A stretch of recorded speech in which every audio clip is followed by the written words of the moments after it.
So let's solve the problem q squared plus q equals 0.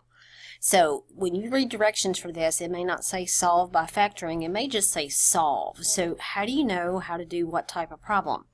Well, first, anytime you see an equation that has a degree 2 or higher, so an x squared, x to the third, x to the fourth, or no matter what the variable is, you need to first, step 1, get the equation equal to 0. Notice that's already done for you in this problem. Step 2, we need to factor completely, okay?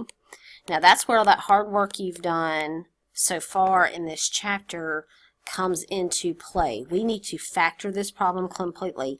Notice first, always when you factor, look for a greatest common factor. So notice that there's a q common to both of these two terms, so I'm going to factor out a q, and that's going to leave me with, and remember what we were doing is maybe write the q underneath each one of those if you pull out that common q. How does that help? Well, q squared divided by q leaves me a q plus, and then q divided by q is 1 equals 0. So step 1, get it equal to 0. Step 2, this is factored completely. Step 3 is you set each factor separately equal to 0.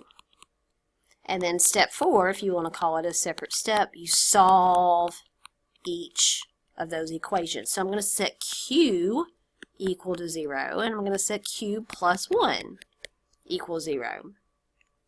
Well, q equals 0 has already been solved. There's nothing to do to isolate that q. On the other hand, q plus 1 equal to 0, I need to subtract 1 from both sides of this equation, and on the left I'm left with q, and then 0 minus 1 is negative 1, and that's my second solution.